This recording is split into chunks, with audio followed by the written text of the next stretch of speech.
I'm worried about what Zohran Mamdani means for America. I'll freeze the rent for millions of tenants, make buses fast and free, and deliver universal childcare.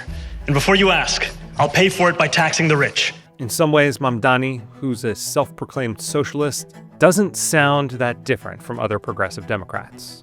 We will take on corporate landlords and cap unfair rent increases. It's time to stop protecting billionaires. Every single thing he says, even right down to, that there shouldn't be any billionaires, is merely an extension of what Elizabeth Warren has said. We need universal child care in this country. What Bernie Sanders has said. It's insane and absurd.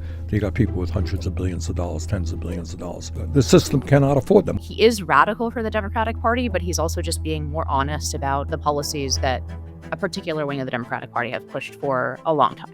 Why do you think this particular race has become a countrywide story? Because it's a referendum on where our party goes. Mamdani isn't the type of socialist who thinks the U.S. should just be a little more like Denmark. He's a seize the means of production kind of guy. It is critical for us to both meet people where they're at and to also organize for what is correct and for what is right. If we're talking about the cancellation of student debt, if we're talking about Medicare for all, these are issues which have the groundswell of popular support across this country. But then there are also other issues that we firmly believe in, whether it's BDS, right? Or whether it's the end goal of seizing the means of production, where we do not have the same level of support at this very moment. And what I want to say is that it is critical that we do not leave any one issue for the other, that we do not meet a moment and only look at what people are ready for, but that we are doing both of these things in tandem. We have to continue to elect more socialists, and we have to ensure that we are unapologetic about our socialism. Mamdani's ambition is nothing less than leading the vanguard of the new American socialist movement. His message is resonating with young voters in particular, who turned out in record numbers for Mamdani in the Democratic primary. Socialism was tried and failed repeatedly in the 20th century, racking up a death toll of 100 million lives. Millions more still live under socialism's long dark shadow in North Korea, Cuba, and Venezuela. So why does the socialist movement never seem to die? I've been posing that question to some smart cultural observers and reading some of the world's greatest political economists on the topic. I've come away convinced that the culture necessary to maintain a free society is slowly deteriorating, and we need to do something about it.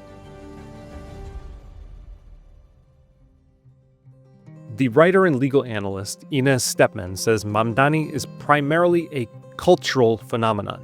The pure economic analysis of Zohran fails to account for the cultural worldview and ideology that is very clearly not only part of his candidacy, but to me is a central piece. And it's a central reason why people are voting for him. It's a central reason why he's risen up and why he's popular with a certain band of people. It does touch something in us that is deeper and somehow more politically potent than housing regulations. Mamdani says it wasn't Marxist economic theory that first drew him into the Democratic Socialists of America.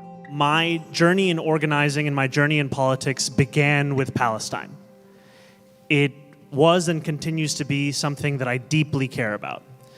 I came to this country when I was 7 years old. As soon as I got to any kind of level of political consciousness, the contradiction around Palestine struck me. He's very, very informed by anti-colonial views. I think he is very informed by his own background. There's a kind of, some people probably call it beautiful, I call it, terrifying meld of third world resentments and modern sort of elite woke views and anti-colonial views. I think it's the same thing that's turbocharging the Palestinian protests in New York City. Look at the signs that say Queers for Palestine, and they're like, what is this, right? Don't you realize you'll be thrown off a building there? The Venezuelan writer Carlos Rangel called this broader ideology third worldism, which rests on the idea that pre-colonial societies were socialist paradise. The so-called noble savages lived in communal harmony before European imperialists came to pillage their lands and to impose savage capitalism, brutal individualism, and a rigid social hierarchy. Third worldism conflates imperialism and capitalism, which is why Mamdani has said that socialists and Palestinians are, quote, fighting the same struggle. The reason that I joined DSA if I had to pick one, was because there was no exception for Palestine. Was because the same fight and the same struggle was understood to be a universal one. And this was an organization that not only understood that, but sought to lift up what was going on in Palestine by endorsing BDS. And so I'm in this organization because we did just pick and choose the battles that everyone was ready for in this very moment, but because we picked and chose the battles that were right and that are extensions of the values that we have as socialists. Stepman, a libertarian turned conservative, says libertarians overemphasize economic arguments when countering Mamdani. The way that I read Mamdani's politics, it's almost a register that a lot of libertarians just don't see, like talking to somebody who's colorblind about the color purple, right? They don't see this cultural messaging, or they see it as incidental or disconnected or something that can be divorced. They are not recognizing a register that is fundamental to human politics since the ancient world. Irving Kristol, the founder of neoconservatism, made the same observation in 1972 when the future Nobel laureate Milton Friedman invited him to speak before a classically liberal audience at the Mont Pelerin Society. The topic was, why does socialism persist? Kristol's answer was that the enemy of liberal capitalism today is not so much socialism as nihilism. For Kristol, the fading relevance of organized religion in liberal capitalist societies left too many people with a God-shaped hole to fill. When there's no promise of a cosmic justice in the afterlife that will right life's inevitable wrongs, we're more prone to seek justice through politics. Socialism exploits our yearning for cosmic justice. And I think about the words of Dr. King decades ago, who said, call it democracy or call it democratic socialism. There must be a better distribution of wealth for all of God's children in this country. To Mamdani and other socialists, justice means more equal distribution of wealth, which is why he wants to abolish billionaires. Do you think that billionaires have a right to exist? I don't think that we should have billionaires because, frankly, it is so much money in a moment of such inequality. And ultimately, what we need more of is equality across our city and across our state and across our country. Libertarians believe that justice encompasses the right to private property and to retain the fruits of one's own labor. Those who end up as billionaires through a market process don't relinquish the right to keep what's theirs. Not to mention, the rest of society benefits most from the success of exceptional individuals. Still, some people get rich dishonestly, others are victimized, and luck can play a big role. The children of wealthy professionals have a head start, which feels unjust. So progressives often champion social justice to engineer a more equal outcome, as shown in the famous meme. In reality, socialists often achieve greater equality by making everyone poorer. Socialists like Mamdani see capitalist profit as inherently unjust, and they think the government can run things better, which is why they advocate seizing the means of production so that the socialists can more equitably divvy up the profits. If there was any system that could guarantee each person housing, whether you call it the abolition of private property or you call it, just a statewide housing guarantee, it is preferable to what is going on right now. To libertarians, injustice happens to individuals, not political classes, and it's remedied via individual compensation for damages, not continuous social engineering. By focusing on specific instances of injustice that violate an individual's right to life, liberty, and property, liberal capitalist societies build institutions with a predictable and universal set of rules, allowing for the type of long-term planning that leads to prosperity. Kristol said in 1972 that this libertarian version of justice was once the dominant understanding in this country because it grew from America's Puritan or Protestant ethos, which recognized the virtues of honesty, sobriety, diligence, and thrift as deserving of worldly success. But Kristol believed it was disappearing. Libertarians can't defend capitalism and freedom in the long run because our belief system has a fatal flaw. It's amoral.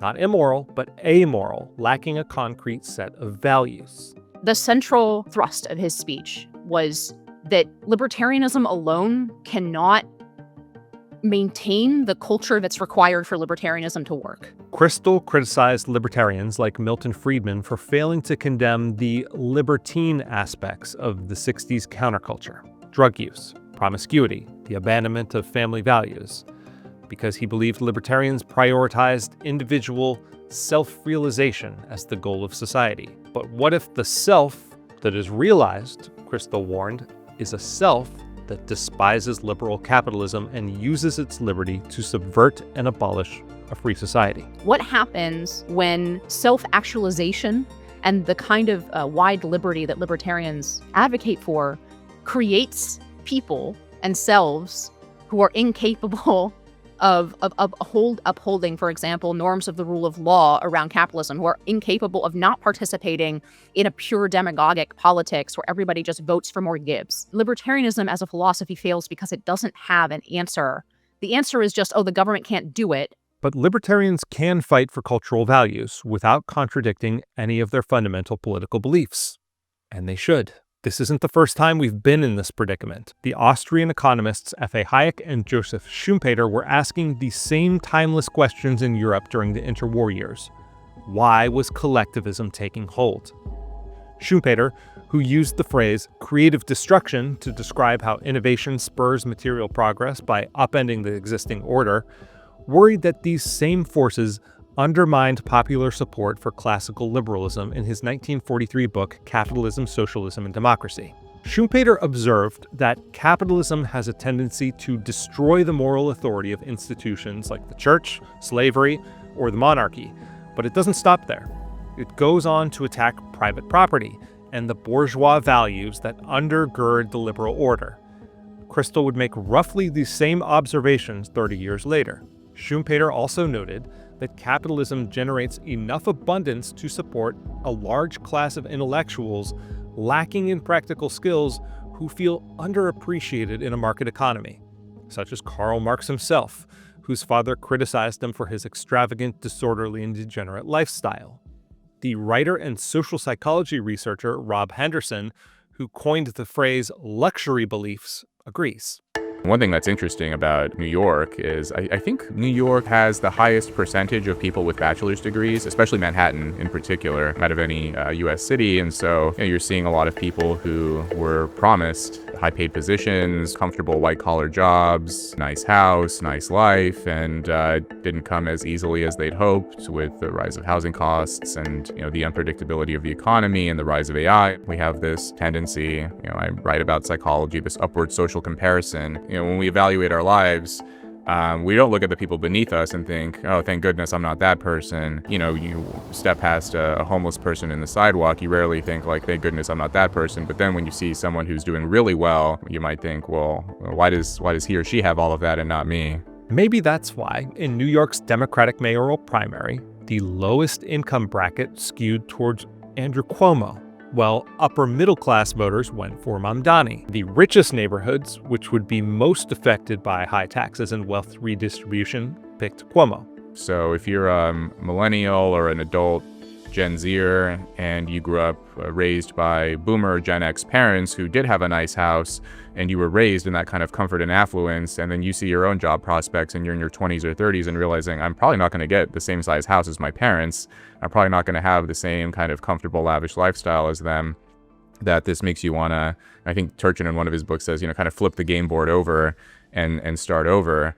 And so there is something interesting here where they are objectively doing extremely well. If you take a random upper middle class college educated New Yorker, they're doing better than just about everyone in New York, but people don't compare themselves to the average person. They compare themselves to those who are around them, those who they could reasonably hope to be. Those are their competitors and rivals. In 1949, Hayek wrote that socialism has never and nowhere been at first a working class movement. He described an intellectual class that embraces socialism as second-hand dealers in ideas. The journalists, writers, artists, talk show hosts, influencers. This group, said Hayek, tended to judge ideas not on their merits, but by how modern or advanced they seemed. Mechanical and industrial engineering were remaking the economy, so Marxists assumed that social engineering could remake society. Intellectuals should be running the world. Broad visions, not technical details or practical difficulties, are what appealed to the young and idealistic, wrote Hayek. Mamdani's signature issue is freezing the rent for about 1 million regulated apartments, sticking it to the greedy landlords. That's a lot easier and more romantic sounding than actually fixing the problem by unwinding the zoning, permitting, and other regulatory burdens that limit supply and drive up prices in the first place. So are his proposals to have the city own grocery stores and produce its own social housing. We'll have to go beyond the market. We can establish community land trusts to gradually buy up housing on the private market and convert it to community ownership. Rebuilding from scratch inspires young professionals who want to make a difference in the world, more so than defending what's left of the liberal order. A grand plan for society sounds more exciting than just giving individuals more freedom to pursue their own plans. It may be that a free society as we have known it carries in itself the forces of its own destruction, wrote Hayek. That once freedom has been achieved, it is taken for granted and ceases to be valued. This has happened in America, where socialism is ascendant on the left and national conservatism is ascendant on the right, as Trump reorders the global economy with unilateral tariffs and directs the federal government to take a stake in some of the country's largest companies. Hayek says our only hope is to make the building of a free society once more an intellectual adventure, a deed of courage. Liberty needs personalities who will fight to defend it, and it needs shared cultural values in support of its principles. Talk of shared values shouldn't make libertarians uncomfortable. We aren't talking about indoctrinating kids with struggle sessions or injecting religious language and symbols into government institutions or banning offensive speech. We want to make civic life less political by pulling government influence out of schools, the workplace, and the home. The belief that everyone should be free to choose, as Milton Friedman put it, doesn't conflict with a shared culture that deems some of those choices as bad. It is most important that a free society be based on strong moral convictions, said Hayek in a 1961 speech. And if we want to preserve freedom and morals, we should do all in our power to spread the appropriate moral conviction. Socialists deride qualities like self-reliance, self-control, a strong work ethic, entrepreneurial spirit, and commitment to family as bourgeois shackles. Marx explicitly sought to displace the family unit with the collective as the fundamental transmitter of moral values. None of these are liberal or conservative values. They are quintessentially American ones, and they are what sustain a free society. On the other hand, a culture of entitlement and grievance, fixation on ethnic, tribal, or class identity, demonization of entrepreneurship and wealth, and glorification of shallow pursuits and quick payoffs leaves a void that the religion of socialism promises to fill. The basis of a free society is the shared cultural belief that individuals have agency and aren't cogs in a machine or helpless victims of a rigged system, even if bad luck sometimes means there's a moral duty to help the unfortunate. One of Mamdani's opponents was the incumbent Eric Adams, an incompetent mayor plausibly accused of corruption. Nevertheless, he briefly became an unlikely messenger for these values in a campaign speech before he dropped out. There's no dignity in someone giving you everything for free. There's dignity in giving you a job so you can provide for your family and the opportunities that you deserve. So this is not a city of handouts. This is a city of hands up. Religious believers tend to embrace this kind of individual agency, which is one reason why I have to admit that Crystal is right, that the collapse of religious faith has left America more vulnerable to socialism's allure. That doesn't mean America should or ever will have a national religion, but it already does have a pretty good national creed: life, liberty, and the pursuit of happiness. Notice Jefferson wrote pursuit, not guarantee, and happiness to him meant a constantly engaged mind pursuing truth, virtue, and goodness. Hayek argued that ideas work their way from the intellectuals to the masses. If he's right, then those of us who want a free society must show moral courage in our personal lives and in our public pronouncements. In a world full of influencers, it's more important than ever to have the right kind of influence. A socialist America isn't inevitable, but neither is a free one. It's up to each of us, as free moral agents, to fight for it.